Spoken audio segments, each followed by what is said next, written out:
Hi everyone, and welcome to the first in our wonderful new series of Heads Up, where we hope to give inspiration and keep our heads up for the month ahead.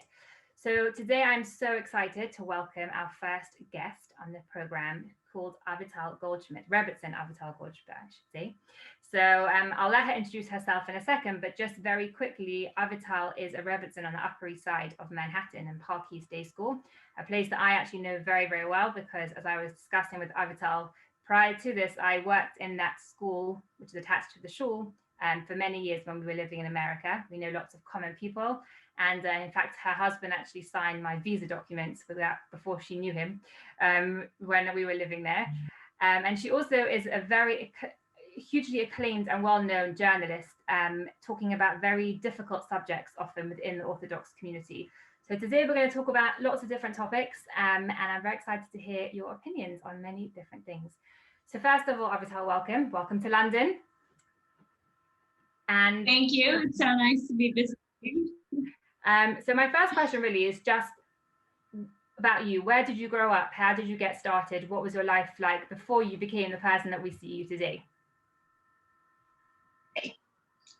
I'm not so different. I grew up in New Jersey. My parents are immigrants from the Soviet Union.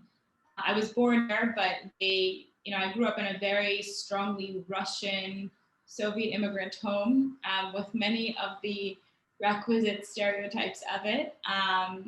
Really strictly speaking Russian at home is my first language, a large focus on literature, on reading Russian literature, on sort of general Russian culture. There was a sort of constant sense that we loved America, this great, great land that took us in. We were so grateful for it, but at the same time, half of our identity was somewhere else. So I grew up in this sort of a setting. My parents decided to become religious. Became Muslim as I was growing up. They became increasingly observant. They decided to send us to yeshiva day school. That was sort of like their gateway into becoming observant, was sending the children to the school. So we kind of brought home the learnings from there. So I would say it's, sort of a classic modern Orthodox suburban upbringing here in the United States with the Russian flavor. One of the biggest influences on me growing up was really this focus on reading, on literature, on writing. My grandmother taught Russian literature in a conservatory back in Old Country. My grandfather taught art history. There's a very, very heavy emphasis on this, and I loved it. This was, really the liberal arts was something that I really was very passionate about. And I always was a writer. Since I could ever remember, I had notebooks filled with stories that I would sort of scribble in as a child, and that never stopped, right? I always wrote. In the beginning, as a child, it's usually poetry or little stories, but then as you get older, it changes. In high school, I went to an all-girls school, and I got really active on the writing front, whether it was the school newspaper, but also sort of applying to a lot of national competitions. I competed in a bunch of sort of very prominent American sort of arts competitions in writing, which was very exciting at the time. I wrote short fiction and essays at the time. And then I went to Stern College for undergrad, and that was, sort of continued on that trajectory, continued writing. The one thing I never thought I would do was really write, as you said, really write on the Orthodox community. For me, it was always sort of like, yeah, that's just my life. Like, what's there to write about? But as I sort of grew older and as I sort of explored the community, I realized this is something that I really care about, because if no one is doing the writing, if no one is doing the hard work, then we will remain stagnant. We will not improve as a community. And I think actually my upbringing in sort of being a daughter of Russian immigrants, being Balei Tshuva, we were a little bit on the margins of the community, very much so rather, offered me the ability to see something from a distance, right? So you're in the community, but you're a little bit outside. And I think that's a very essential part of really doing the work that serious community journalism requires. Wow. I think what you said about writing about something that you're a little bit back from, but also something that you're also got one foot in and one foot out is very, very interesting.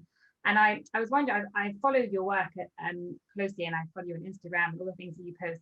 And I'm always amazed by all the different topics that you cover that a lot of people will be very scared to cover. Personally, something that I am very passionate about is showing women's faces. I feel it's very, very important for posters to have women's faces on, and when we're advertising things, we should all be seen as we are. And I know that's something that you are very involved about. Can you explain a little bit about your involvement with that campaign and how you got involved with it at the beginning? Sure. Well, I think there are so many different religious women who are getting involved in the From Women Have Faces campaign. And it's not so organized, by the way. It's just sort of, it's basically a hashtag. I think there are many Orthodox women who are really deeply concerned about the trends that we are seeing in the community. I think there have been certain norms that have further normalized, right? So like this idea of women's faces not appearing in publications was originally something that emerged from the Hasidic community. This is not in any way authentic to, I think, most quote unquote mainstream Orthodox communities. That started, we're talking about, this is relatively new, right? This is just a few decades old. There was no issue with women's faces ever before. And then suddenly the Haredi publications decided that this was going to be their stance. They argue this is for a business reason, that this way they kind of can capture a wider market. But what it has done is really sort of, we're seeing this encroachment on many other instances of our lives. So it's not just about the painful, bizarre experience about reading an obituary of a great Rebbetzin with only pictures of flowers and Shabbos tables to depict that obituary, right? I think it's gone much, much worse. You'll see this in invitations to events honoring couples, say they'll only have the man's face showing. I think, we've seen this, by the way, in this last year with many Zoom events going on where women were asked to turn their cameras off. So what does it teach our young, the young women in our community? That your face is immodest, right?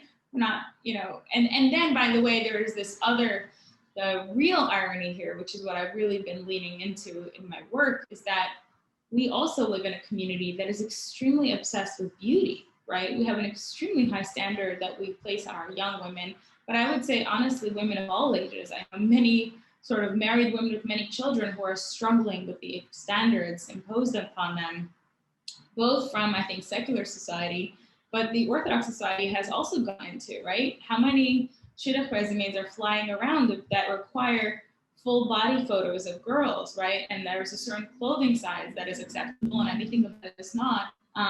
Girls are getting nose jobs, hair extensions, eyelash extensions. These are really increasingly normal in many sort of right-wing Orthodox communities.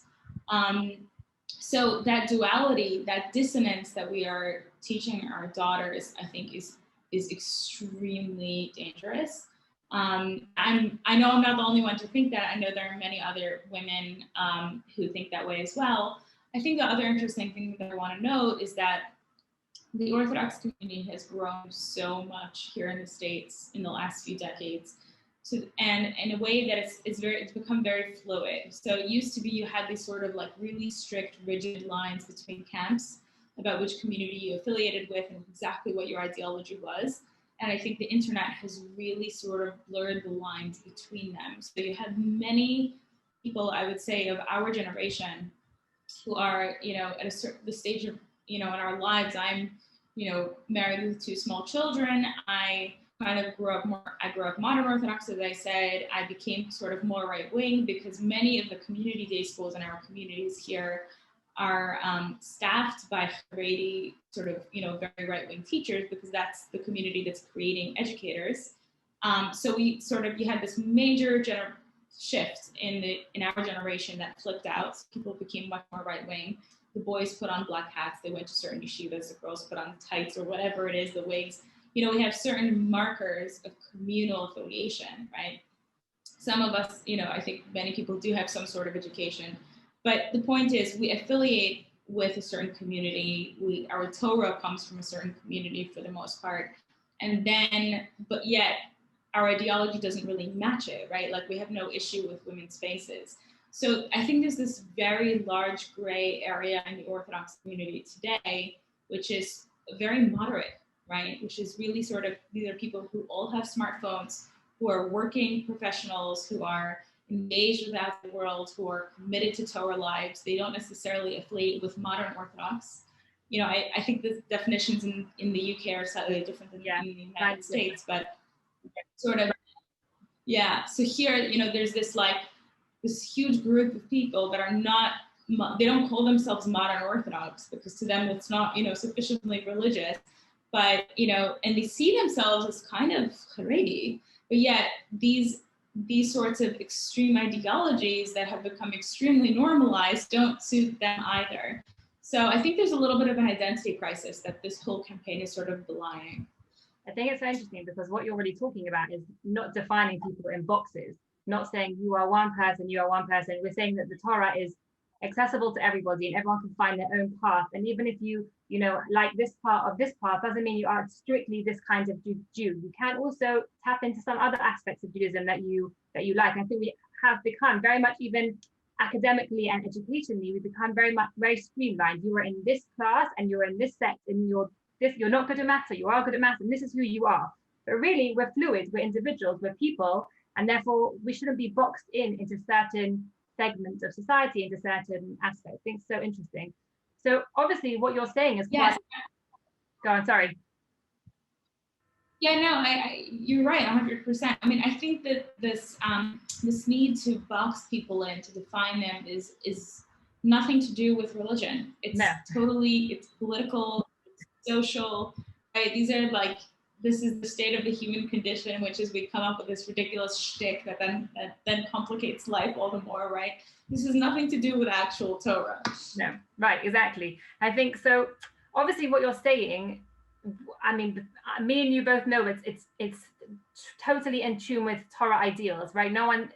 Torah doesn't say that you can't do that. However, it goes against societal norms at the moment. So how do you feel writing these pieces, say about women's faces or other pieces? I saw you wrote a piece about abortion in the Jewish and Orthodox community. These are topics that are highly sensitive and very much put under the carpet a lot of the time. So how your face is now associated with these pieces, how are you received by, say, more right-wing Orthodox community and even in your own community, but when you publish these pieces? I think it really has oscillated over the years. Moments where I was sort of I was deemed like, I wouldn't say treif, but it was definitely controversial. Then, there were moments where it was sort of, I think, truth is, the reality is that after I married my husband, there was a certain sort of like a little bit more comfort with me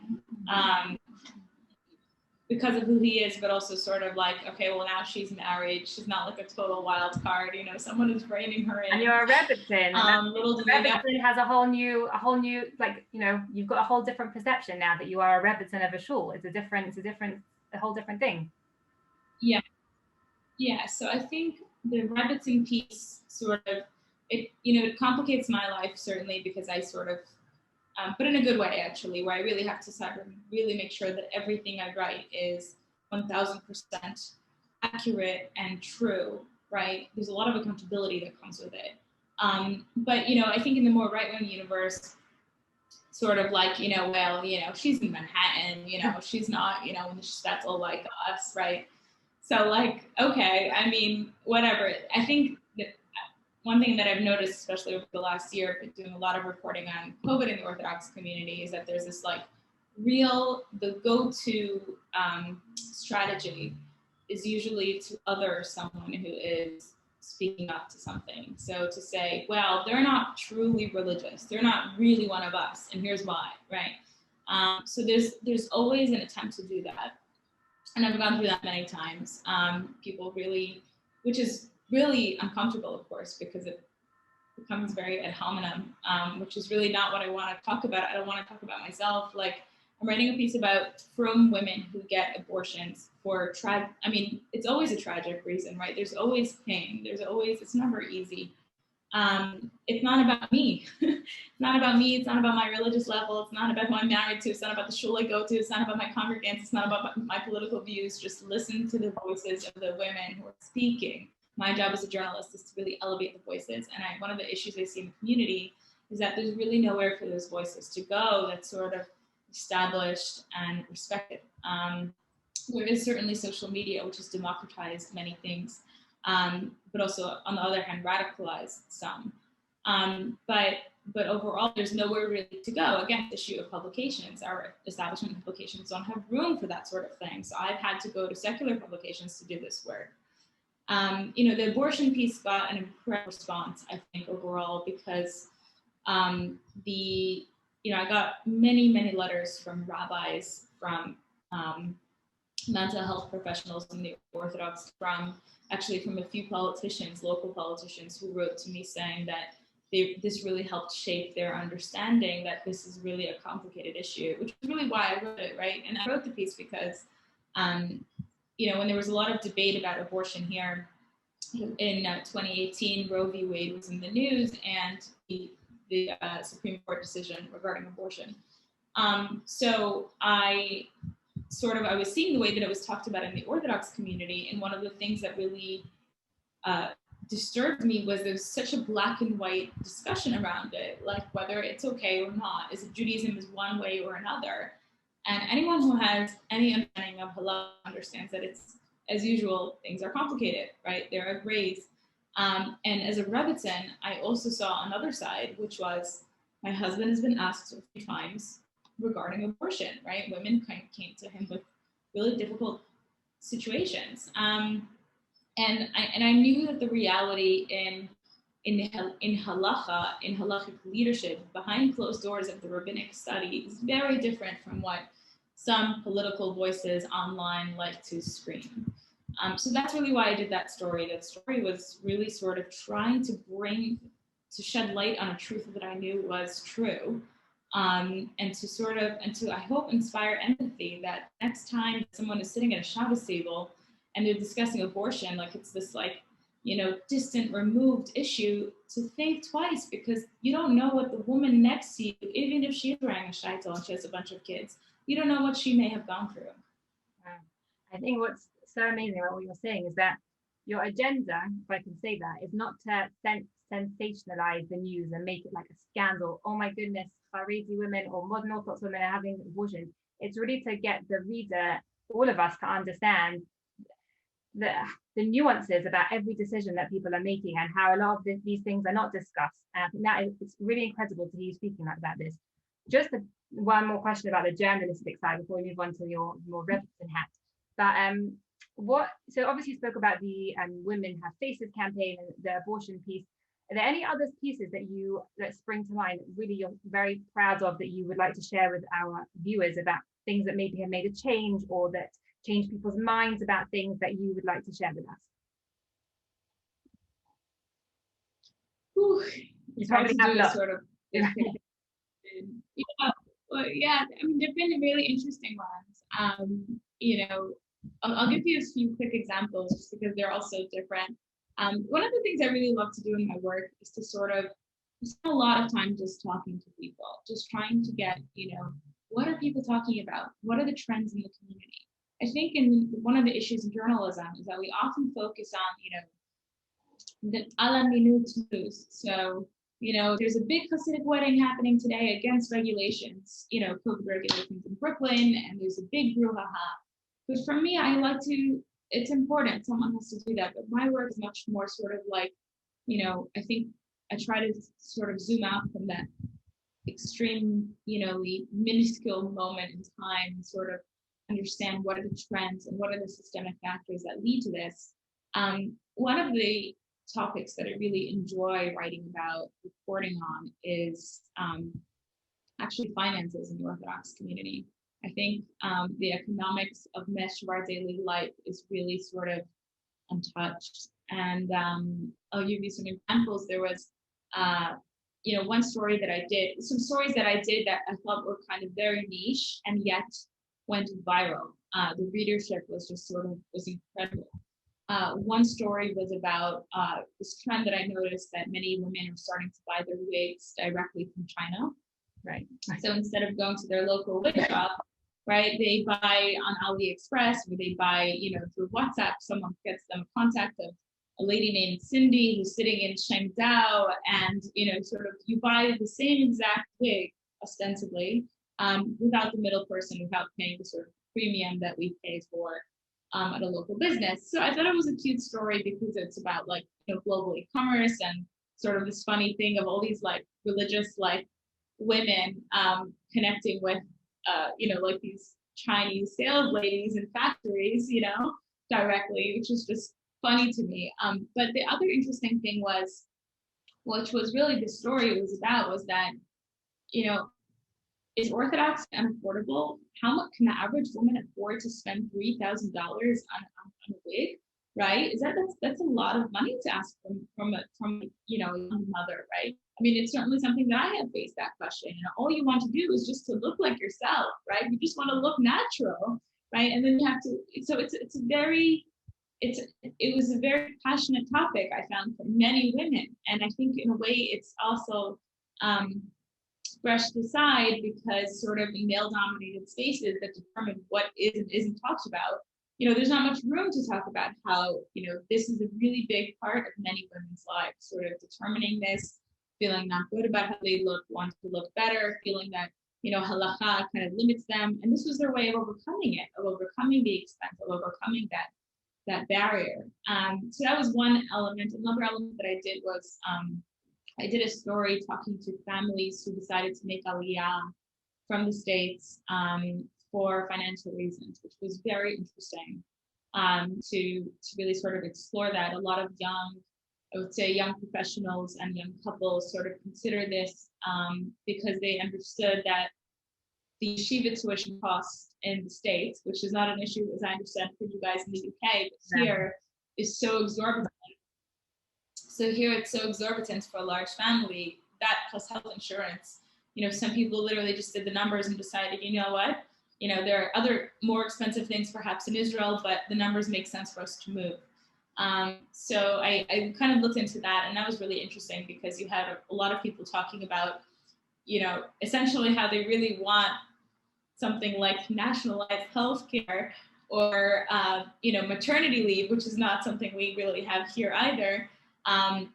Not nationally mandated. So you have this sort of people who you normally would not necessarily be looking for some sort of much more socialist leaning structures, understanding that, well, maybe that does work. Maybe that is going to help us in our long terms. So that was also another interesting story, really looking at what are the costs of Orthodox life. When you have 5 children and you're living in Teaneck, New Jersey, you are maybe scraping by, So that's sort of a genre that I'm enjoying exploring, and I'm doing more stories about this coming up as well. How do you decide what you're going to speak about or write about, I should say? Does something come to your attention? How do you decide what's going to be the next article you're going to write about? It's a really good question. I try to think big picture. I try to think always sort of like what does the community, as I see it, what does it need, right? And when I say what does it need, I mean, one, what does it need information on, but also 2, what does it need to see itself validated, right? To see those concerns voiced, right? So these issues of, let's say, finances, of affordability are constant conversations at the Shabbos table. Constant. I mean, people are up all night trying to figure this out, right, in their personal lives. In publications and in journalism, that is not necessarily reflected, right? I think we miss out on a lot of those stories that I think really are the day-to-day lives in the community. And I try to always sort of look at it in that angle. And again, I also try to sort of zoom out from the news cycle. I think many reporters are sort of caught up in the in the brutal news cycle, which is just like, constant, which means that if you're going to write, I was doing this at the forward, you're going to write, an 800 word, 1,000 word report and file it. But in these days, that story will not live beyond 4 hours, right? Because there will be more stuff going on. There's more outrage. There's more news. Other things are happening, especially these days, this political climate.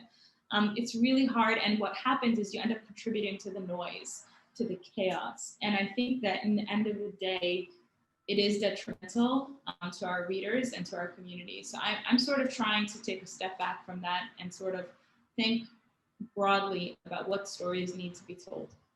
Wow. So interesting. So I'm really getting the sense that you are not just a journalist, but a really compassionate journalist, and you really think about what you're writing before you write it. That's the impression that I'm getting from you and from all the things I've read about you, and from following you on Instagram, all the different platforms.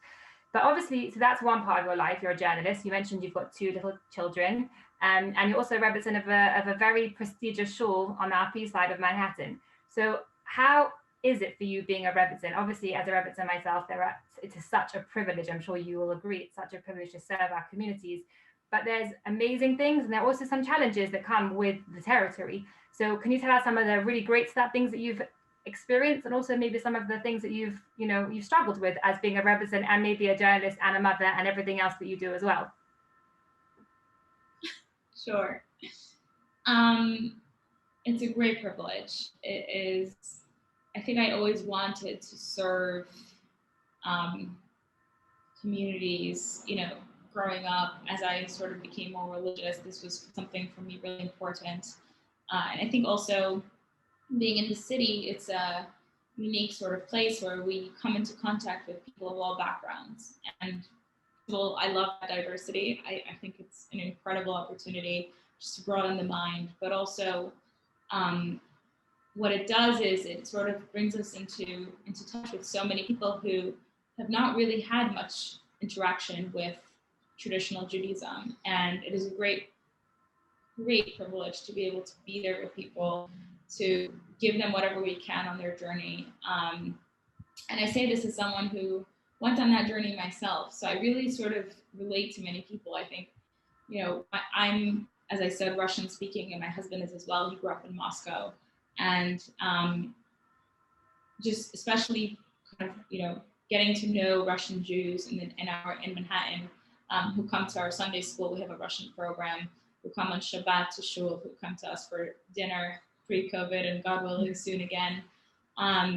Just engaging with them and sort of understanding where they come from. I'll never forget, there was a couple who once came to us, a very intelligent young couple, like really, really smart, to artsy, avant-garde almost, a gentleman and a young lady, and they came with their children, and they came to us for Shabbat dinner.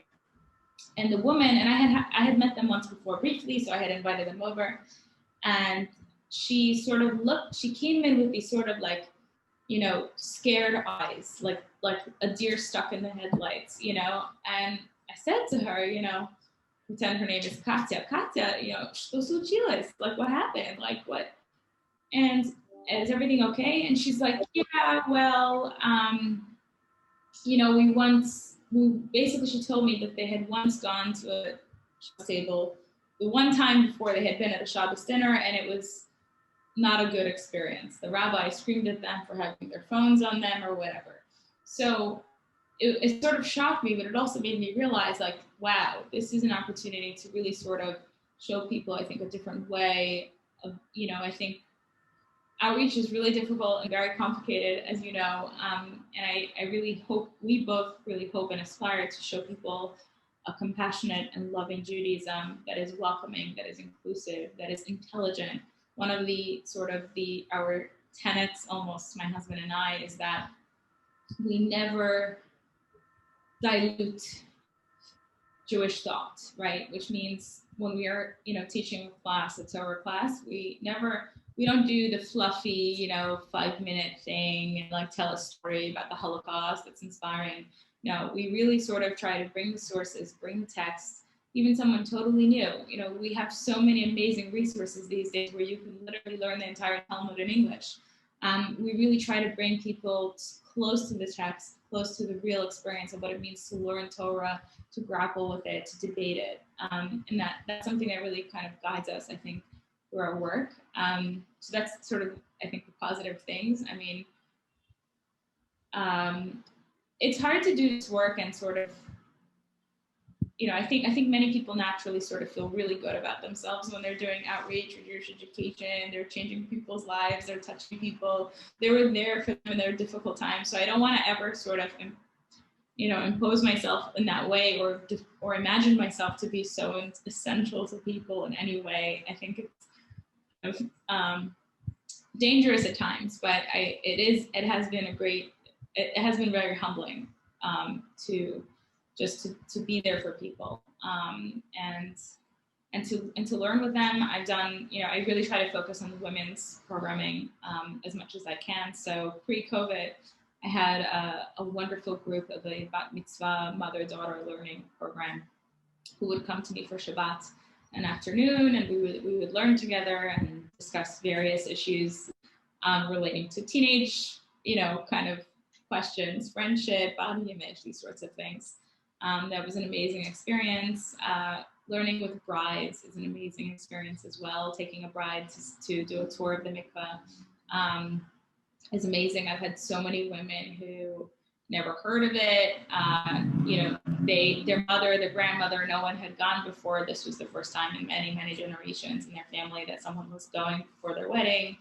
And just sort of finding a space in, giving these women an opportunity to really talk about their views on love and on marriage, on intimacy, I think is really important. I think so much of Judaism is performative and public, right? The shul, the pomp, the decorum, the wedding, the bris, there's a lot of outward-facing rituals, and this one ritual is so inward-facing, and I think many people relate to that, especially I think in Manhattan, where life is so busy and so also extremely public and social. The opportunity to sort of shut out and sort of take that quiet time for yourself speaks to many women. So that's really been sort of the wonderful opportunities. The challenges I think are the same for every Rebbetzin, which is you live a life under scrutiny. I really do believe that I serve a shul which is extremely beloved and loving and warm. I actually started in this shul as a bride, meaning I think many Rebbetzins sort of marry earlier and sort of choose their, the first pulpit together with their husbands. So my husband had already finished smicha by the time we were married, well before, and he was already an assistant rabbi here when we married. The entire shul showed up for our wedding. It was an amazing wedding. And, right after Sheva Brachos, the first Shabbos after Sheva Brachos, I was, sitting in my seat in the balcony, and sort of on show. So that was only now I realize how sort of unique that experience was. But truly when I arrived, everyone sort of just like, I got a big bear hug, and everyone was sort of like adopting me as a daughter and as a granddaughter. I had all these ladies dropping off little gifts at the apartment building. Like, it was very, very sweet. I think most of the challenges some of my challenges, I think, are related to my work for sure, especially lately. I write a lot about politics, and I think my politics don't align with some of the more conservative members in the synagogue. So I think that has been challenging, sort of walking that very tenuous balance. And the other sort of thing that is, I think, true for every Rebbetzin is that there's always going to be internal politics in shul. There are always going to be various power dynamics that you have to very quickly learn how to navigate and do it wisely, with a smile and graciously. So you know what I'm talking about. So it's really, I think all Jewish organizations, all organizations period, arguably deal with this. And it's a little hard when it's sort of mixed in with religion, right? When you really sort of feel very strongly about a certain ideal or a certain principle, this is what, the community needs, and then there's pushback against it. It's not easy, but it's, I think nothing doing is going to be easy. Wow, I could sit and talk to you for hours, like, but I'm conscious that we have to end soon. But I really have one final question, but which really maybe will sum everything up that you've mentioned today. So, as I said before, you are a champion of causes maybe that are not really spoken about, and I wouldn't say you're one on your own, because obviously there are other journalists doing what you're doing, and there are other people who are standing up and saying things, but there aren't many. And you really are at the forefront of change. And I've seen it myself. I've seen the campaigns that you've been standing behind. I've read your articles. And I think in a way, it's quite a scary place to be when you have this huge responsibility on your shoulders to write about these topics. And there is pushback sometimes from certain people. You're never going to please everybody. So what would you say to people who maybe are not in the position the same as you? You know, we're not all journalists, we're not all representatives of schools, but we all in our own lives are sometimes standing up against things that are not right. People and you know in our lives are not doing the right thing. People that we see injustice or whatever the situation is. So from your perspective, somebody that does fight injustice really all the time, what strength can you give to us to leave us on for the next months ahead, really, to keep us going, especially with COVID and everything going on in the world? What are your parting words of inspiration for all of us watching today? Oh, it's an amazing question. I think, you know, this may be specifically for journalists, but I think implications for all of us who stand up for things is that I'm often told, you know, why are you airing our dirty laundry in the first place? You know, at all. Why are you doing this? You know, yes, we have some problems, but why are you taking it out? And I always say to people, you know, why are you coming to me? Why don't you go to the guy who made it dirty in the first place? Right? Why you coming to me for crying about it? You should be going to the abuser and saying, why did you abuse? Right? That's often, I think we have a skewed perception of what Kiddush Hashem means and what Chil Hashem means, right? We think Chil Hashem is bad PR. No, that's not true. Chil Hashem is the thing that happened that was wrong, that was unjust in the community to begin with, right? And the only way, you know, sunlight is the best disinfectant. That's the only way to do it. Unfortunately, the only way to handle this is really to take things out into the open and to have these conversations. And I say this as someone who didn't always 100% believe in that. I think I was more conservative on my views for some years. I thought for a while, well, you know, you set up some meetings, you meet with this rabbi, you meet with this askin, this machar, this businessman, this board member, you'll work it out, you know, and I thought I could do that. And I thought I have some clout enough that I could leverage. And then with time I understood very rarely does that ever work, right? Because there needs to be accountability in the public sphere. So I think this does relate to anyone who is struggling with a cause, with something that really lies on their heart, that is sort of, they see something unjust in their communities and they don't know how to deal with it. I think they have to realize that, number one, the only way to deal with it is to be open about it, is to talk about it, is to make a public, respectful conversation about it. We could look to Benot Tzlavcha, the daughters of Tzlavcha, as a really good model for that, who made a public issue of their request for land, right, from Moshe Rabbeinu. They did not go, you know, they went in front of you know, Machaneh, in front of Bnei Israel to petition Moshe Rabbeinu for their portion of land, and they did so unapologetically. You could argue they were one of the first crusaders for women's rights, and you know, I think we need to be upfront about that, and secondly, I think we have to always remember that God is on our side. I really believe it. Hashem is on our side, and if you open the Nevi'im, if you look at what Yeshayahu and Yirmiyahu talk about when he talk about pursuing justice, right? They literally say, Yeshayahu opens with this, you know, devastating parak, devastating chapter, which talks about sort of Hashem saying, you know, I don't need your sacrifices, I don't need your Shabbos, I don't need your Rosh Chodesh, your feasts, your, you know, all of your sort of wonderful weddings and lavish wedding halls and, you know, luxury kosher Pesach programs and every sort of, you know, extravagant way of serving God that we have come up with today in 2021. God says, I don't need that, right? Pursue justice, comfort the widow, take care of the orphan. There's a basic set of values that Hashem gave us.